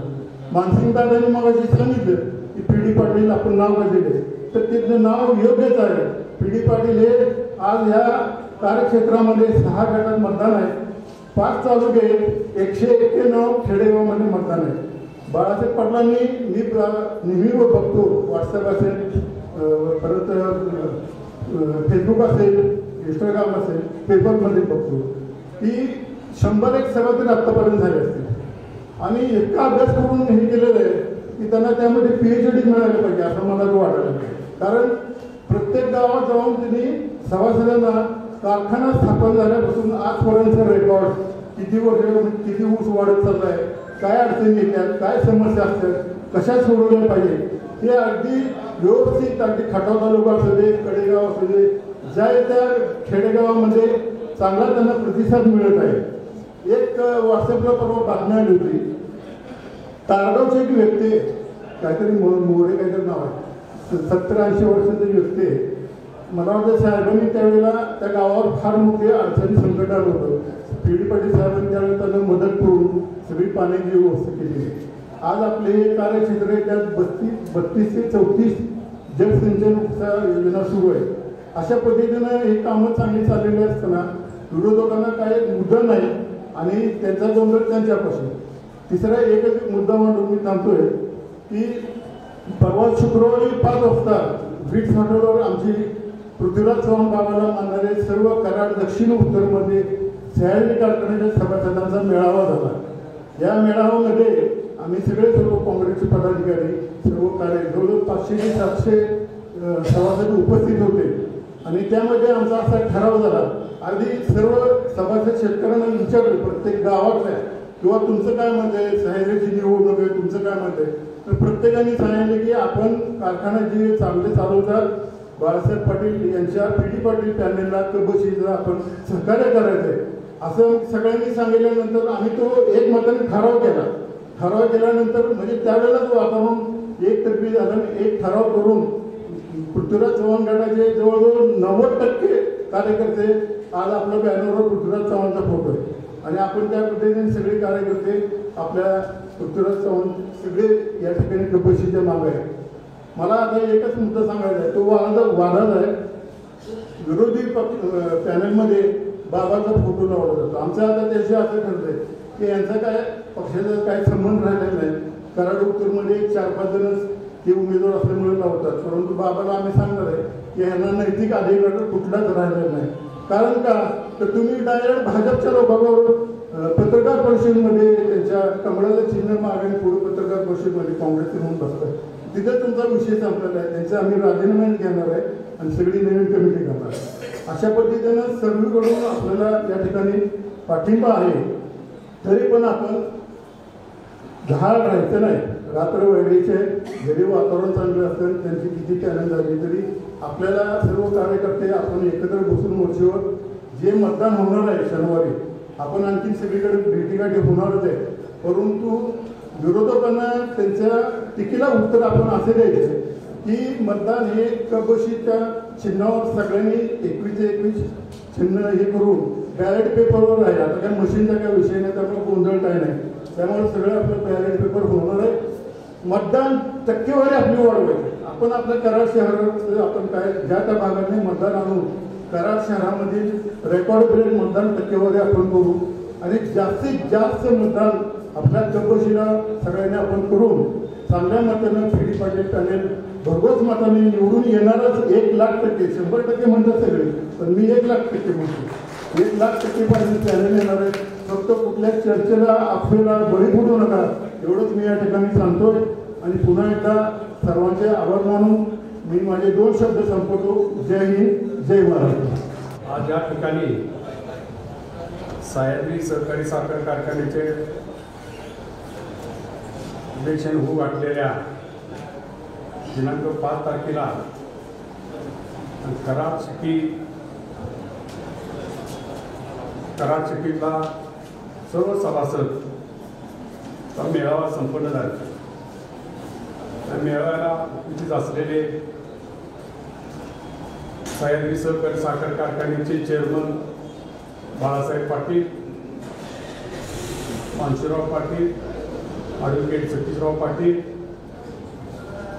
सुभाषराव डुबर, अशोकराव पाटील, सुभाष घोडके, संभाजी सुर्वे, बाबासाहेब भोसले, दाऊद सुतार, घोडके, महादेव पवार, शहाजी डुबर, अरुण पाटील, आमचे सहकारी माजी नगराध्यक्ष विद्याराणी साळुंके, जाधव वहिनी, सर्व सभासद. आज या ठिकाणी मी आता बऱ्याच सगळ्याला किंवा बऱ्याच ठिकाणी जातोय, तर एकच आता सांगण्याची इच्छा आहे की साहेबा जो भ्रष्टाचाराचे आरोप जे करतायत सध्याचे आमदार, जेवढे आरोप केले आजपर्यंत एकही सिद्ध करता आलं नाही. साहेबांनी प्रत्येक सभेत त्याचं विश्लेषण केलं, त्याला तिने एकही उत्तर दिलं नाही. बाबा काटामार मारते तर काटामार मारते तर ते सांगायला पाहिजे. ह्याच्यात भ्रष्टाचार झाला आहे, त्यात भ्रष्टाचार झाला आहे ते सांगायला पाहिजे. नुसतं मोगम बोलायचं की भ्रष्टाचार झाला, कशात भ्रष्टाचार झाला हे लोकांना पटवून सांगा ना. त्याला साहेब त्याला उत्तर देतील, पण त्याचं उत्तर येत नाही. नुसता भ्रष्टाचार झाला. आणि या कारखान्यात सभासदावर सारखं सभासदांना ही वागणूक दिली. आता कामगाराला ही वागणूक दिली, ती वागणूक दिली. एकाही कामगाराला आतापर्यंत कुणाचे कानात सुद्धा कुठले कामगारच होते बरेच वर्ष कारखान्याला. कुठल्याही कामगारांनी तुमच्या आजपर्यंत 50 वर्षात तुमच्या कारखान्याला कुठल्या साहेबांनी म्हणा, बाळासाहेब म्हणा, कुठल्या कारखान्याला कामगारांना कधी हात लावला नाही. आपलं सांगा ना काय. आणि कारखाना घरांशी चालेल. आता तुमचा काय कारखाना, तुमच्या सगळ्या संचालक बोर्डात सगळी घरातलीच नाहीत ना संचालक. तुम्ही का बाहेरची घेतली नाही. ते सगळे आरोप चुकीचे आहे. आणि दुसरी गोष्ट जे आपण म्हणतो 2 पॅनल झाल्यामुळे आपल्याकडे इलेक्शन सोपं झालं, चुकीचं आहे. दोन्ही एकत्र असलं तरी आपलं इलेक्शन ही चांगल्या पद्धतीनं पॅनल निवडूनच आहे. आता त्यांच्यात वाद झाल्यामुळं 2 पॅनल, त्याचा 2 पॅनलचा नेता आपला काही संबंध नाही. जरी एक असते तर आपलं 100% पॅनल येणारच होतं, कारण त्यांच्याकडे कुठले मुद्देच नाही. आता त्यांच्यात एवढे भांडणं चालू आहे की आता मला बऱ्यापैकी माहीत आहे त्यासनी की बाबा एक घोरपडेचं पॅनल ही अगोदरच तयार झालं होतं आणि दुसरं पॅनल झालं की नुसतं त्याला खेळवत पाक आणि आज काढतपर्यंत खेळवत, कारण त्याला घ्यायचं होतं. मग ह्याच्या 2 भांडणाच्या आता ते 2 नंबर का 3 नंबरमध्ये त्याच्यात वाद सुरू झाला. आपल्या पॅनलवर कुठलाही परिणाम होणार नाही, कारण आता त्यांनी मला सांगितले की कडेगावला सगळे पार्टी एकत्र झाले. पृथ्वीराज देशमुख असतील, संग्राम देशमुख असतील, विश्वजित कदम असतील, या सगळ्यांनी म्हणून काही मेळावा घेतला. सगळा तो भाग जो आहे तो संपूर्ण कराड पॅनलच्या सह्याद्री पॅनलच्या पाठिंबा उभा आहे. आता परवा एक स्टेटमेंट दिलं इथल्या उमेदवारांनी की मी सभासद नाही. आता मी सभासद नाही मला मान्य आहे, पण मी शेतकरी आहे. वडील असताना खातेपोड होत नाही, कोण करत नाही. आता वडील माझे वाढून 2 वर्ष झाले, आम्ही खातेपोड केली नाही, तर मी अजून आजच केला नाही. खातेपोड नाही झाली तर मला सभासद कसं करू. आणि दुसरी गोष्ट आणि दुसरे काहीतरी आरोप केले की कुणातरी ही करून घेतात, नोकरी करून घेतात किंवा साठीत करून घेतात. असं एक तरी शेतकरी सगळे शेतकरी आहेत. एकाही शेतकऱ्याने उठून सांगावं असं कुठं काय कधी घडलंय का, तर व्हायबल झालाय पूर्ण. त्याला बोलतात तुझ्या मागे दुसरा माणूस आहे, तो काळा माणूस आहे, तो आता तुम्ही कोण आहे, तो सगळं क्लिक करतो. तो एवढा वाईट माणूस आहे बरं का. कुणाला तरी काय कुणाचं सारखं आता सगळ्या मानव आल्या प्रत्येकाला तो भेटून गेलाच असेल. अरे आतापर्यंत तू साहेबांच्या बरोबर होता आणि 2-3 महिन्यापूर्वी कारखाने इलेक्शन लागून मला साहेब चांगले म्हणतो. आता अचानक काय झालं. आणि हा उमेदवार सुद्धा मला सुद्धा म्हणला होता की बाबा नाही साहेबांच्या विरोधात आपण कधी जायला. मग तुला काय झालं, तुझं आर्थिक काय तर देणं घेणं झाल्याशिवाय मी जसे आरोप केले तसेच माझे फुरून काढा, मी फुरून काढतो की आरोप माझ्यावर झाले. आणि जाहीरपणे सांगतो की तू कुठले मला वापरावर टाक ना, कुणाचे साठी केले, कुणाचे नोटीस केली, जाहीरपणे टाक की सगळ्या कोणाच केलं टाक. माझा अजून त्या पुढचा आहे, तू का नाकारला. मी जे तुझे आरोप केले, तुझा धंदा काय, तुझा व्यवसाय काय करतो, आणि पलीकडे तुझा जुगारचा अड्डा काढण्याच्या पलीकडे आज जाहीरपणे मी सांगतो पलीकडेच आहे. तिथल्या लोकांनी मला कितीतरी फोन आले, दादा हे तेवढं बंद करा, तेवढं बंद करा. अरे असं तुझं तू का मला सांगता मग माझा जुगार अड्डा नाही, जुगार खेळत नाही, असले बळी थापाला काय करू नका. आणि बाळासाहेबा 100% चांगल्या मतांचं कारखाने पॅनल निवडून येणार, सगळे उमेदवार निवडून येणार आहे. तर आपण सर्वांनी एकच करायचं आहे की प्रत्येकानं आपापले मतदार जास्तीत जास्त मतदार कराड सिटीतले आपले झाले पाहिजे. कराड एक गट नंबर 1 मध्ये सगळ्यात लीड कराड दिलं पाहिजे. आणि सर्वांनी आपापले जवळचे कुठं बाहेर असेल त्याची येणे जाणे सोय सुद्धा आपण करू. पण सगळे सभासदांना 5 तारखेला सकाळी 8 ते 5 मतदान आहे. आणि आपलं सगळं मतदान मला वाटतं 9 नंबर शाळेत आहे, गणपती पाड्यात. तर येत्या 5 तारखेला सर्वांनी केवायसीच्या चिन्हावर शिक्का मारून घरघर मतानं सह्याद्री सहकारी कारखान्याचं चॅनल निवडून द्यायचं आहे आपल्याला. एवढं बोलून शब्द संबोधून जय केलं ते आपला सर्वांचे महाराष्ट्र जयवंतराव पाटील, अशोकराव यशवंत पाटील, सुभाषराव बंडाळवल, संभाजीराव सुर्वे, ॲडव्होकेट सतीशराव पाटील,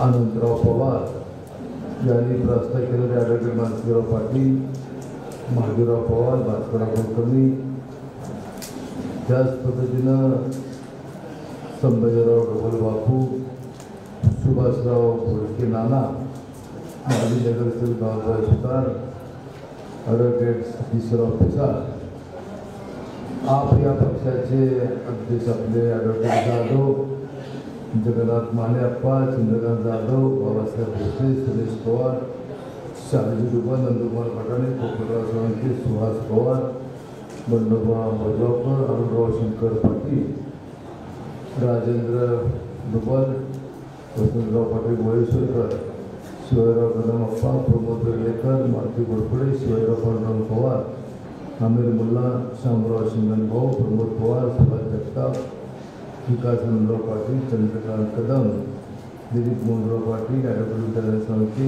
सौ मीना पाटील, अरुणा जाधव, सौ शालन पाटील, सौ सुशीला पाटील, उपस्थित सर्व कराड शहर आणि परिसरातले सर्व उपस्थित सभासद, शेतकरी, तरुण कार्यकर्ते, पत्रकार बंधू आणि भगिनी,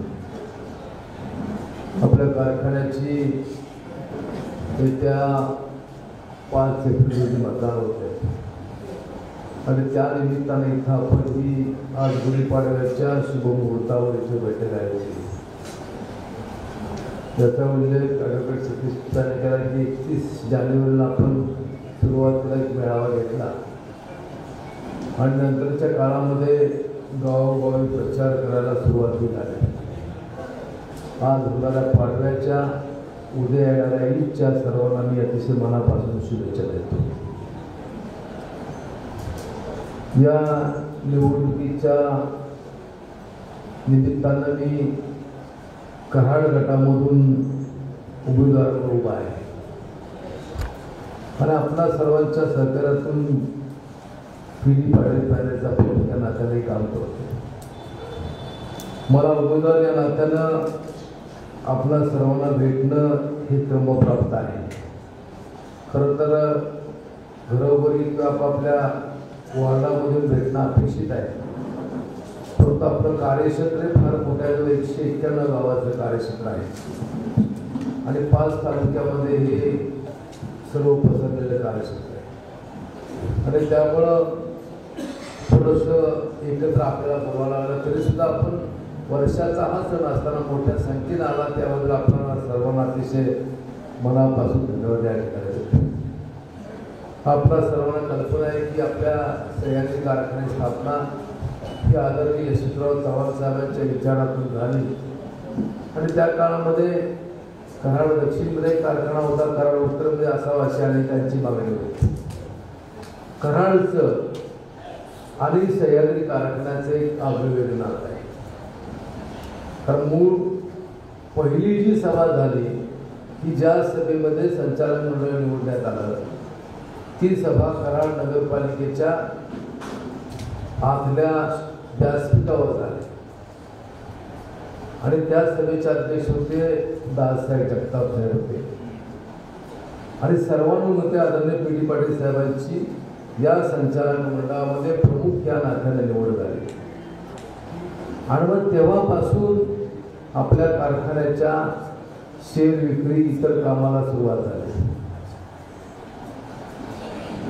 पुन्हा प्रश्नाला ऑफिस कुठं करायचं तर ऑफिस हे आपल्या कराड नगरपालिकेची जी मुख्य इमारत आहे त्यामध्ये जे तलाठी ऑफिस होतं त्याच्या शेजारी जिथं आपलं प्रतिसंगम सहकारी पाणी पुरवठ्याचं ऑफिस होतं तिथंच आपल्या कारखान्याचं लहान जागेमध्ये ऑफिस होतं आणि तिथून या सर्व एकंदर घडामोडी या घडत गेल्या शेअर कॅपिटल जमा करणं, शेअर गोळा करणं अशा प्रकारची कामं केली. तिथंच बऱ्याचशा चर्चा झाल्या आणि त्यामुळे कराडचं आणि या एकंदर कारखान्याचं एक वेगळं नातं हे निश्चित त्या ठिकाणी. पहिला हंगाम आपण घेतला तो 74 साली घेतला आणि त्या वर्षी ऊसाची नोंद ही होती 3,395 हेक्टर नोंद. मी आकडे आपल्याला का सांगतोय तर त्या काळामध्ये 5 तालुके घेण्यात आले. का घेण्यात आले तर त्या काळामध्ये कारखाने विशेष नव्हते आणि जे काही कारखाने स्वतःच्या भागात निर्माण झाल्याशिवाय शेतकरी ऊस लावण्याची भूमिका कधी घेत नव्हते आणि त्यामुळं सुरुवातीला 3,395 हेक्टर नोंद होती. 1,58,000 क्रशिंग झालं दुसऱ्या वर्षी 3,875 हेक्टर नोंद झाली. 2,234,000 टन एवढं त्या ठिकाणी गळीत झालं. हे 2 लाखाचं उद्दिष्ट पूर्ण केल्यानंतर आदरणीय चव्हाण साहेब आले आणि त्यावेळी त्यांनी सांगितलं की भविष्याचा विचार करता कारखान्याची विस्तारावर करणं गरजेचं आहे. भले त्यामध्ये अडचणी येतील, परंतु हा निर्णय घेणं क्रमप्राप्त आहे. हे चव्हाण साहेबांनी 8 मे 76 त्या ठिकाणी सांगितलं, तिथं लिहून ठेवलं. म्हणजे एवढी दूरदृष्टी आदरणीय यशवंतराव चव्हाण साहेबांची होती. मग कालांतरानं हा 1250 टनाचा कारखाना 2,500 मेट्रिक टनात झाला, पुन्हा 5,000 टनात झाला, पुन्हा 7,500 टनात झाला. आता या 50 वर्षाच्या काळामध्ये ऊस वाढत किती गेला, तर ऊस हा वाढत 22,000 हेक्टरपर्यंत गेला. हे सर्व 50 वर्षाचा आकडे आपल्या पुढे ठेवू इच्छित नाही, पण एक 2 वर्ष अशाची सांगतो की 22वा गैर हंगाम आपला हा 95-96 साली झाला आणि त्यावेळी 18,513 हेक्टर नोंद होती. आपण गळीत केलं 12,50,748 क्विंटल त्या ठिकाणी गळीत केलं आणि 251 दिवस कारखाना चालला, 8 जुलैपर्यंत चालला. म्हणजे हे सहकारामधले कारखाना असल्यामुळे एवढा काळ कारखाना चालू शकतो. पुन्हा सातत्याने उसाची नोंद वाढत गेली, पण विशेषतः एक वर्ष असं आहे की 13-14 वर्षाच्या अगोदर जर आपण बघितलं तर हेक्टरी उत्पन्न हे 100 टनाच्या खाली होतं. पण 13-14 सालापासून हे उत्पन्न 103 टन, कधी 109 टन, कधी 108 ton, 114 ton, 101 ton, 117 ton, 100 ton, 119 ton, 106 ton, 112 ton असं गेल्या वर्षी झालं. म्हणजे उसाचं क्षेत्र वाढलं, त्याचप्रमाणे हेक्टरी उत्पन्न वाढायला लागलं. आता आपण परवाही बघितलं असेल की AI नावाची टेक्नॉलॉजी नवी येते आणि त्या टेक्नॉलॉजीमध्ये एक असं आहे की साधारणपणे असा अंदाज आहे की सर्वसाधारण पवार साहेबांचा दृष्टिकोन असा आहे की 125 टनाच्या पुढं उत्पन्न झालं पाहिजे. आणि मग एवढं उत्पन्न झालं तर मग उसाचं गळीत कसं करायचं हा मोठा प्रश्न त्या ठिकाणी असतो आणि मग त्यासाठी पण विस्तारावर करणं गरजेचं आहे. आपण सातत्याने प्रयत्न केला. 14 ते 21च्या काळामध्ये भाजप सेनेचं सरकार आलं, त्यावेळेस आपल्याला त्या ठिकाणी विस्तारावर परमिशन मिळालं नाही.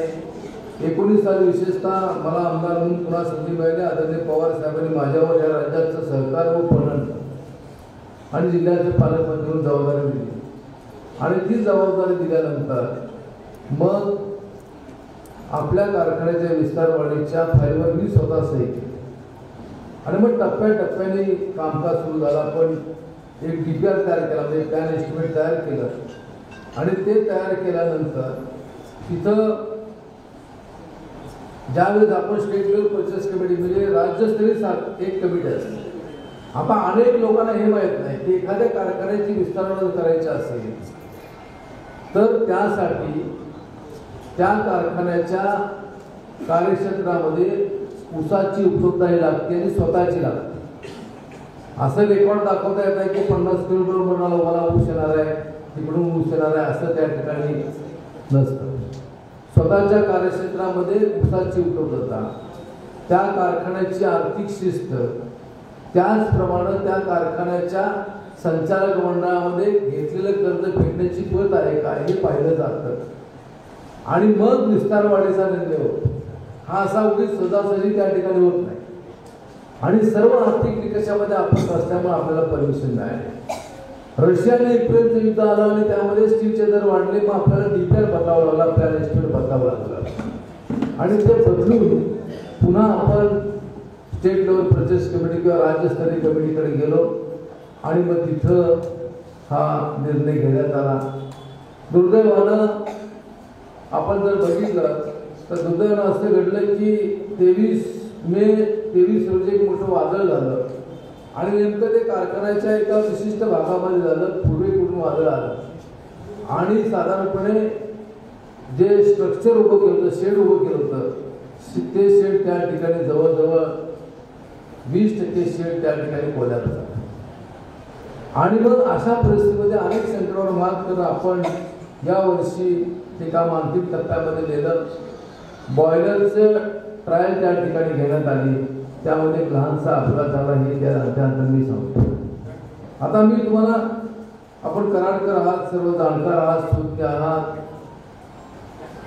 मूळ जो कारखाना आहे त्याचे जो फायबरायझर आहे म्हणजे जिथं उसाचा बारीक भुगा केला जातो, ज्या मिल आहेत, ज्या मिलमधून त्या ठिकाणी उसामधला जास्तीत जास्त रस काढला जातो, ते सगळं करत असताना त्याला स्टीमच्या म्हणजे वाफेच्या साह्यानं, टर्बाईनच्या साह्यानं फिरवलं जातं.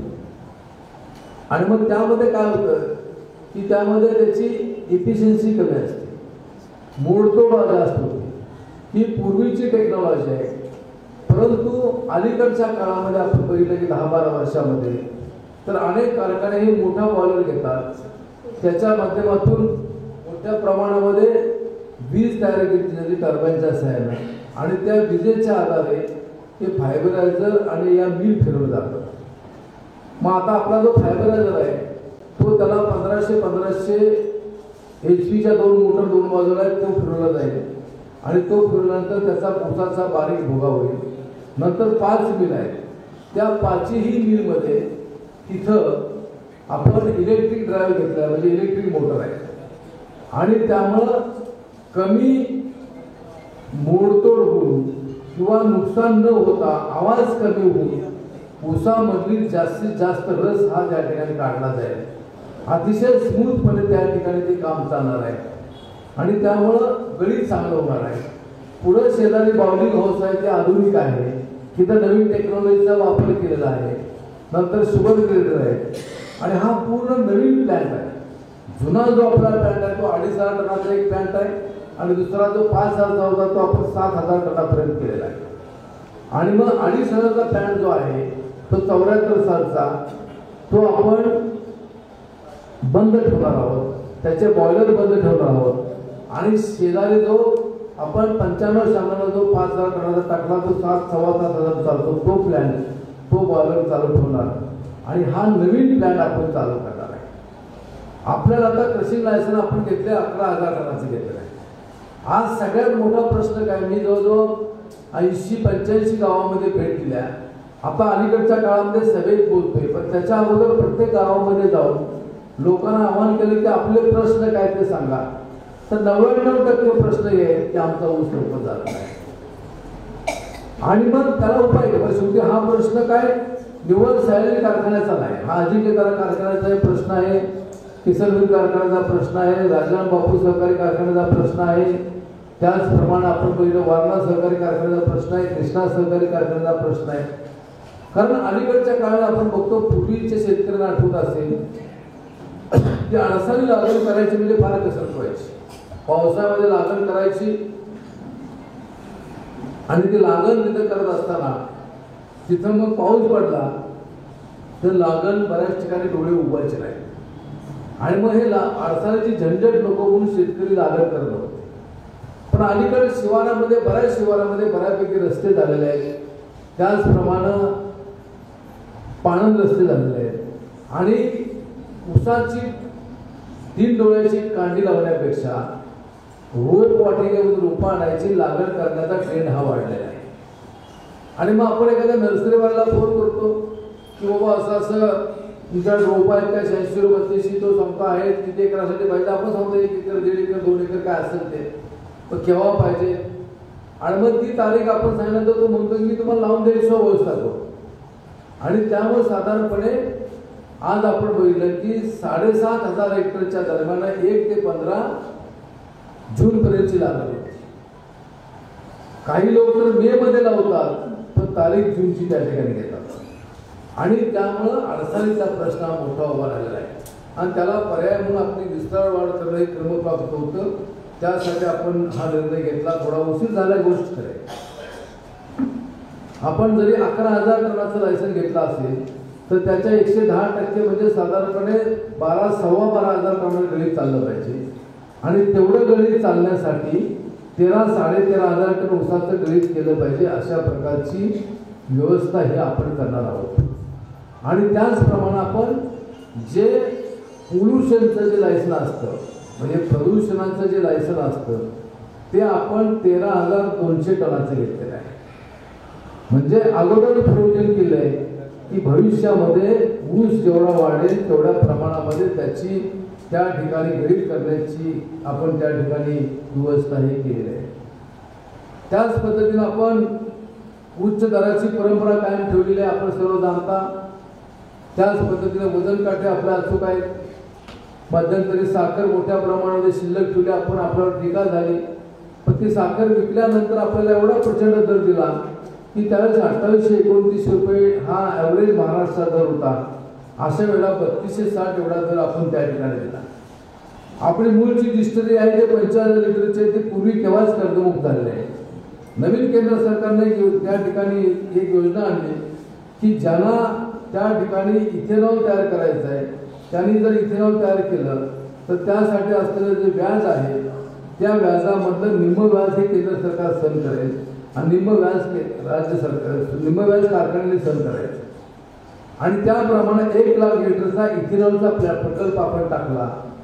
गेल्या वर्षी जो चालला त्याच्या आदल्या वर्षी आपले ट्रायल झाले. त्याचे एकंदर DPR म्हणजे प्लॅन एस्टिमेट जे होतं नॅशनल फेडरेशनने केलं ते 132 कोटी 22 लाख रुपयाचं होतं. आपण तो प्रकल्प उभा केला 124 कोटी 4 लाखामध्ये आपण उभा केला. म्हणजे 8 कोटीची तिथं बचत केली आणि आतापर्यंत आपण त्याची कर्जाची परतफेड 35 कोटी आणि 40 लाख कोटी केली आहे. म्हणजे 3 वर्षामध्ये हा प्रकल्प नील करायचा आहे. कर्ज कुणाला मिळतं, ज्याची पत आहे ज्याची ऐपत आहे त्याला त्या ठिकाणी कर्ज मिळतं आणि त्यामुळं या प्रकल्पातून आपल्याला चांगल्या प्रकारचा दिलासा मिळाला आहे. पुढच्या वर्षीपासून या वर्षाचा 50,000 लिटरची डिस्ट्री आपण बंद केली कारण आपल्याला बोलायचं नव्हतं, पण पुढच्या वर्षीपासून 50,000 लिटरची जी डिस्ट्री RSCA करण्याची आणि हे 1 लाख लिटरचं जे इथेनॉल होतं ते इथेनॉल आणि जर केंद्र सरकारनं सांगितलं की तुम्हाला इथेनॉल करता नाही तर RSCA अशा प्रकारचं काम हे आपण त्या ठिकाणी करणार आहोत. त्यामुळे पुढच्या वर्षी साधारणपणे 1,50,000 लिटर म्हणजे त्याच्या दसपट आधी म्हणजे 1,60,000च्या दरम्यान आपण हे प्रोडक्शन आपलं तयार होणार आहे. दर दिवसामध्ये ते प्रोडक्शन त्या ठिकाणी तयार होणार आहे. त्याच पद्धतीने आपण जी विस्तार वाढ केली ती विस्तार वाढ करत असताना त्या ठिकाणी आपण एक नवीन टेंडर उभा केला ज्याची माहिती आपल्या सर्वांना आहे. आता काय झालंय की थोडंसं नाही म्हणलं तर आपल्या कारखान्यानं सातत्यानं एक दराची परंपरा कायम ठेवलेली आहे आणि त्यामुळे बऱ्याच वेळा असं होतं की माझ्याबद्दल बोललं जातं की हा कुणाचा ऐकत नाही, निर्णय स्वतःच घेतो. म्हणजे बाहेरचे लोक म्हणतात, आपले लोक म्हणत नाही. बऱ्याच लोकांचं काय म्हणणं असतं की तुम्ही या आपण दर ठरवू. मी त्यांना काय सांगतो की बाबा माझा जो निघल तो मी देतो ना, मी तुमचा निघल तर तुम्ही द्या. पण बऱ्याच लोकांचा प्रयत्न असतो की आपण एका पातळीवर कुठं यावं.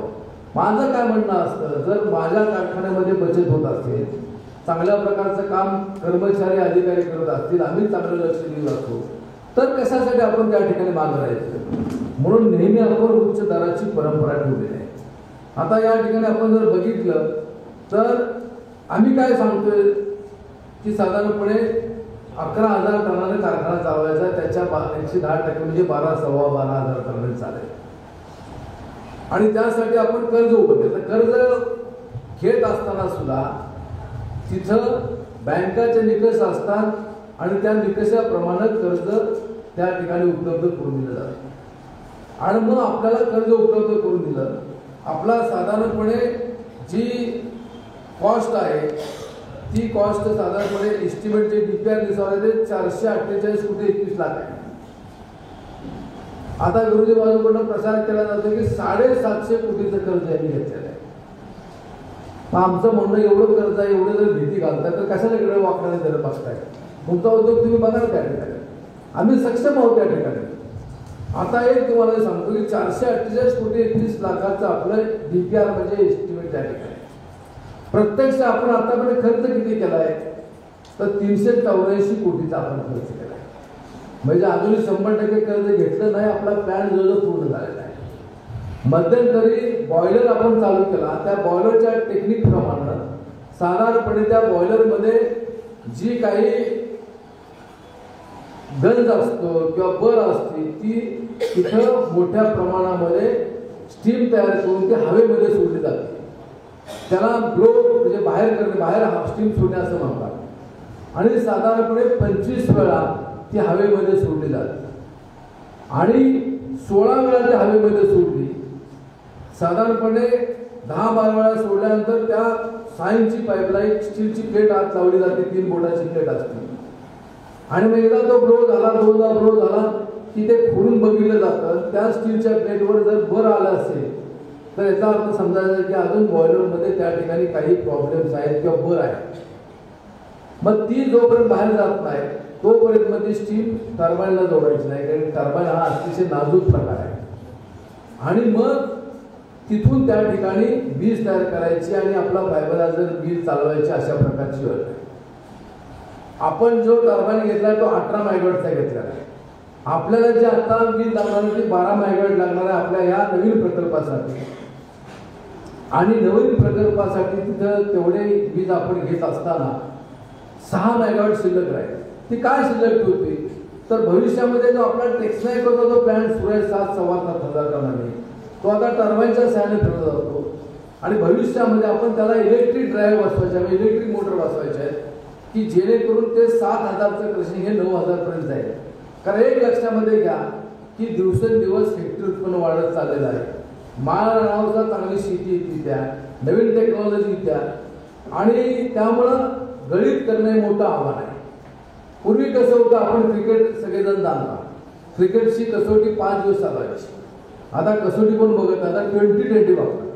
त्यामुळे आता कारखाने हे कमी वेळामध्ये जास्त गळीत करणं याकडे सर्वांचा कल आहे आणि महाराष्ट्रामध्ये आज आपण बघतोय की अनेक खाजगी कारखाने हे जर बघितले तर त्यांनी स्वतःची विस्तार वाढ मोठ्या प्रमाणात केली आहे. सहकाराला काही नियम असतात त्यामुळे वेळ लागतो, पण पुढच्या वर्षीपासून हा प्रश्न तिथे येणार आहे. आणि कर्जाच्या बाबतीमध्ये साधारणपणे अजूनही कर्जाची परतफेड सुरू झाली आहे. 7 वर्षाचा पिरियड आहे आणि 7 वर्षामध्ये त्याची परतफेड केली जाणार. आता आपली ही जी प्रतिसंगम पाणी पुरवठा असेल किंवा गोकार योजना या जवळजवळ 50 वर्षाच्या पूर्वी इथं झाल्या. मी परवा चरेगावला होतो आणि तिथं मी सहज लोकांना कर्जाची भीती घातली जाते त्याबद्दल सांगितलं. कर्ज कसं आहे, आपण घरासाठी कर्ज घेतलं तर 2 पिढ्याची राहण्याची सोय करतो. एखादा उद्योगधंदा काढला त्या उद्योगधंद्यातून आपण उपयोग त्याचा त्या ठिकाणी उत्पन्न वाढायला संबंध करतो. त्याचप्रमाणे आपण जर इरिगेशन केलं तर आपलं सहकार्य आहे, पण एखाद्याला 5 HP ची मोटर घेतली आणि त्याला समजा 5 लाख कर्ज घेऊन विहीर काढली, ती मोटर आणि त्याचप्रमाणे पाईपलाईन केली, पुढचे 35-40 वर्ष त्यातून तो फक्त उत्पन्न घेत असतो. तुम्हाला उदाहरण म्हणून सांगतो की चरेगावला मी परवा होतो आणि चरेगावला तिथं गेल्यानंतर मी तिथं बोलता बोलता तिथल्या सचिवांना विचारलं की आपली योजना पूर्ण होत असताना किती खर्च आला, तर त्याने सांगितले की 2,80,00,000 खर्च आला आणि पाणी कोयना नदीवरून म्हणजे भ्याच्या ढोळातून पाणी आणलेलं आहे. मग त्यांना सांगितलं की यावर्षी माझ्या समोर आकडे आहेत, त्या आकड्यामध्ये साधारणपणे तिथं असलेले चरेगाव, भवानी माता नगर, खालकरवाडी आणि शीतळवाडी या 3 गावांमधून जो ऊस आलाय त्याचे आकडे माझ्या समोर होते. त्याची बेरीज त्यांना मी करायची आहे. ती बेरीज काय तर त्यांना सांगितलं की सध्या आपण सभासदांना 3204 रुपये दर देतोय, 50 रुपये आपण नंतर देणार आहोत आणि मग आलेले टनेज त्याला गुणिले 3204 करा.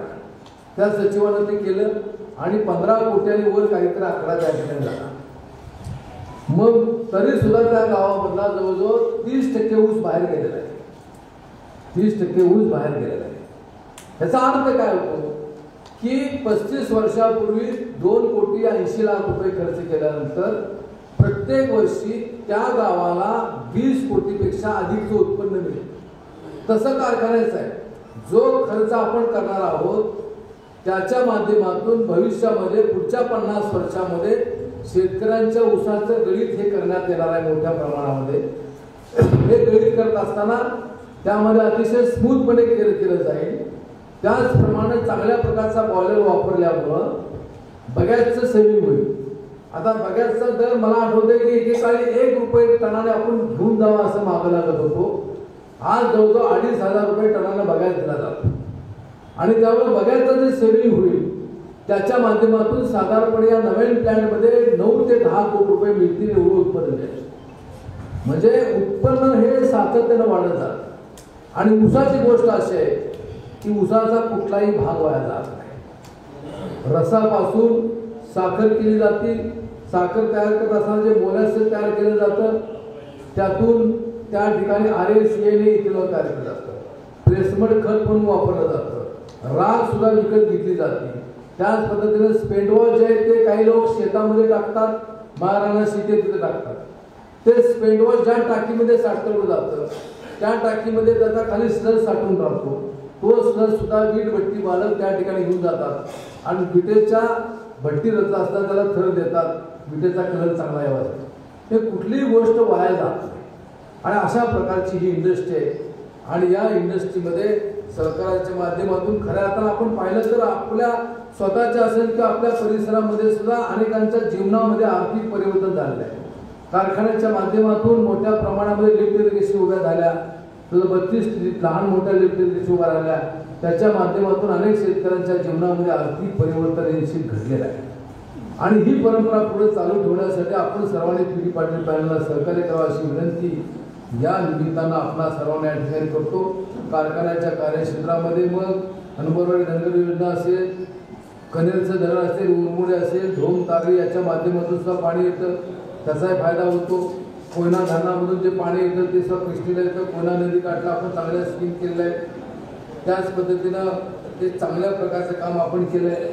आपण आता 50 वर्ष पूर्ण झाल्यानंतर आपण एक निर्णय घेतला की आता काय होतं की बऱ्याच सभासदांना कारखान्यावर जाऊन साखर आणणं हे तसं अडचणीचं ठरतं. आणि म्हणून एक निर्णय आपण संचालक मंडळाने घेतलेला आहे की येत्या आर्थिक वर्षापासून आपण सभासदांना त्यांच्या शेअरच्या रूपामध्ये साखर ही गाव पोच मोफत देण्याची घोषणा केली आहे.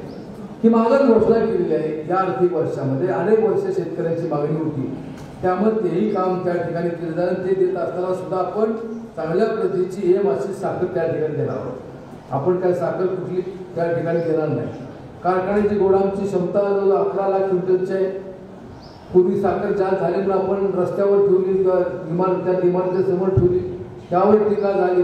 पण पुन्हा ज्यावेळेस साखर विकली त्यावेळेस आपल्याला त्यातून मोठ्या प्रमाणात फायदा झाला आणि त्यामुळे 32,000 तेवढा दर आपण देऊ शकलो. आणि म्हणून या नवीन विस्तारवाडीमध्ये आपण काय केलंय की वजन काटे नवीन, गव्हाण नवीन, त्याच्या क्रेन नवीन, त्याचा फायबरायझर, त्याच्या मिल नवीन, बॉइलिंग हाऊस नवीन, बॉयलर नवीन, टर्बाईन नवीन आणि 3.5 लाख क्विंटलचं एक आणि 1.5 लाख क्विंटलचं एक असं 5 लाख क्विंटलचं गोडाऊन बांधतोय आपण. ते बांधलेलं आहे म्हणजे ते काम पूर्ण झाले. म्हणजे 11 अधिक 5 16 लाख क्विंटल साखर आपली राहू शकेल अशा प्रकारचं काम आपण त्या ठिकाणी केलंय. कोरोना काळामध्ये सुद्धा चांगल्या प्रकारचं सॅनिटरी आपण तयार केलं. त्याच पद्धतीने ऑक्सिजनचा प्लॅन्ट सुरू करण्यासाठी मदत केली. एक कोरोनाच्या पेशंटसाठी विलगीकरण कक्ष आपण सुरू केला. त्याच पद्धतीनं आपण एक कारखान्याच्या कार्यक्षेत्रावर एक कृषी अभियांत्रिकी महाविद्यालय चालू केलं, तसंच कृषी विद्यालय सुद्धा चालू केलं. आणि त्यामुळं परिसरातल्या मुलामुलींची चांगल्या प्रकारची सोय ही निश्चित झालेली आहे. आपल्या या निवडणुका या खरं तर सर्व पक्षविरोधी होतात. त्याचा अशोकदादाने उल्लेख केला, काँग्रेसच्या अनेक मंडळींनी सहकार्य करण्याची भूमिका घेतलेली आहे आणि सर्व ठिकाणी भूमिका त्या ठिकाणी चांगला निर्णय त्यांनी घेतला. मी काल कडेगाव तालुक्यामध्ये होतो आणि कडेगाव तालुक्यामध्ये काल सभा होती. डॉक्टर विश्वजित कदम हजर होते आणि पृथ्वीराज देशमुख यांचे कार्यकर्ते, संग्राम देशमुख यांचे कार्यकर्ते सर्व उपस्थित होते आणि फार मोठा मेळावा झाला. 2000 लोक त्या ठिकाणी हजर होते. आपले त्या तालुक्यामध्ये मोठ्या प्रमाणात सभा असतात आणि तिथं सुद्धा चांगल्या प्रकारचं मतदान होणार आहे. अशीच परिस्थिती खटाव तालुका असेल, कोरेगाव तालुका असेल, सातारा असेल, आपला कराड तालुका यामध्ये थोडंसं काय घडलं की विधानसभेला पराभव झाल्यानंतर काही लोकांना असं वाटलं की कारखान्याकडे जायचं. त्यांच्या कारखान्यात तर 28 रुपये आणि ते म्हणतात की आम्ही 3204 असल्या कारखान्यात निवडून राहणार. बरं, घेताना सर्वांना ज्यांनी आपल्याला सहकार्य केलं त्यांना बाजूला टाकलं आणि त्या संघर्षामध्ये 3 पॅनल झाले.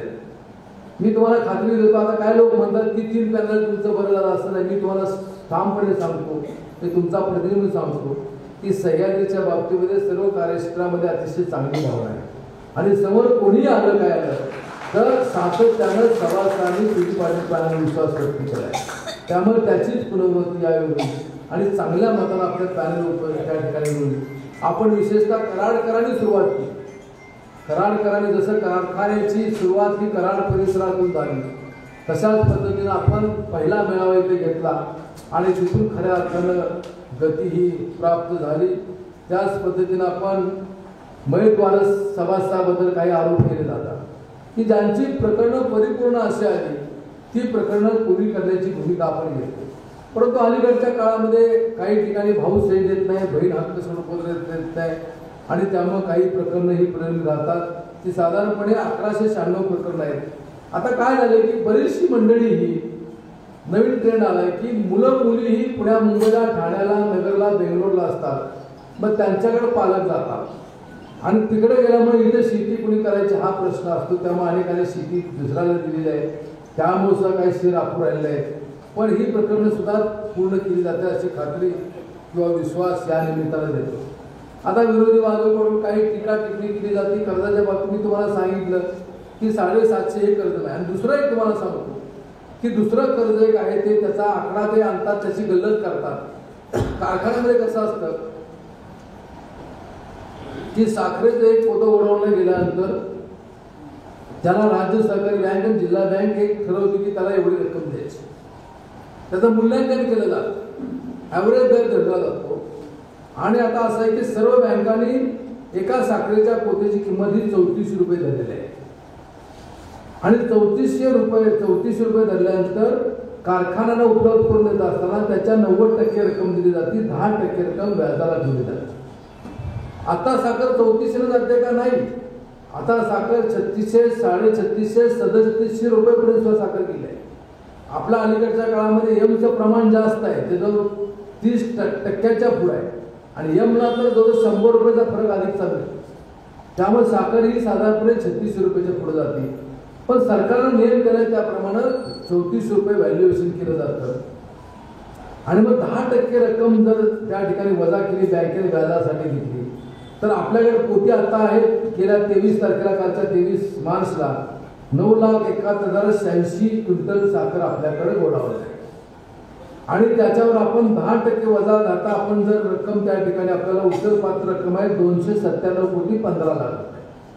आपण प्रत्यक्ष उचललेत किती, 289,15,00,000 आपण उचलले. त्यातली रक्कम राहिली. आपल्याकडे जे इथेनॉल आपण तयार करायला सुरुवात यावर्षी केली, पण केंद्रानं पुन्हा त्यावर बंदी आणली आणि त्यांना सांगितलं की तुम्ही RS किंवा ENA घ्या.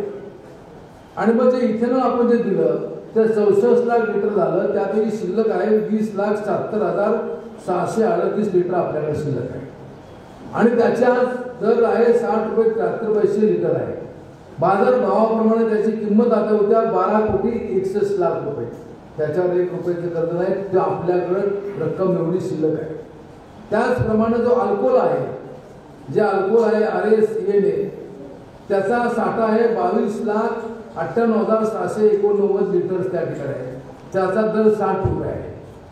आणि 60 रुपये दर असताना त्याची किंमत होत्या 13,79,00,000 रुपये होत्या. त्याच्यावर फक्त 2 कोटीचं कर्ज आहे. म्हणजे त्याच्यावर सुद्धा कर्ज नाही. आता 2 दिवस डिस्ट्रिक्ट थोडी बंद आहे, पण अजून 1 महिनाभर चालेल. पूर्वी असं होतं कारखाना बंद म्हणजे डिस्टरी बंद, कारण बॉयलर वेगळा नव्हता. आपण या नवीन डिस्ट्रीमध्ये एक नवीन बॉयलर घेतलेला आहे की ज्या बॉयलरमध्ये बगॅस बरोबर जे स्पेंट वॉश आहे, जे खराब पाणी ते जाळलं जातं आणि त्यामुळे त्या चिमणीमधून जो धूर निघतो तो पांढरा धूर निघतो. बचत काय होते आपली की बगॅसचं सेविंग होतं, मग तो बगॅस आणि मोलाचे शिल्लक आहे. त्यामुळे इथून पुढे जवळ 1 महिनाभर ती डिस्ट्री चालेल आणि दर दिवशी त्याचं उत्पन्न हे 1,00,000 लिटरपेक्षा अधिकच आहे. आणि त्यामुळं तोही फायदा आपल्याला भविष्यामध्ये होणार आहे. त्यामुळं कारखाना हा आर्थिकदृष्ट्या अतिशय सक्षम अशा प्रकारचा कारखाना आहे. आपण सर्वांनी आतापर्यंत 6 तारीख सहकार्य दिलं आहे. आता काही प्रचार अपप्रचार त्या ठिकाणी केला जातो. आता सभासदाच्या बाबतीमध्ये एक आहे की आपण जर बघितलं तर सभासद करत असताना आपण ज्यांनी ऊस घातला त्यांनी खातेफोड केली, त्यांना त्या ठिकाणी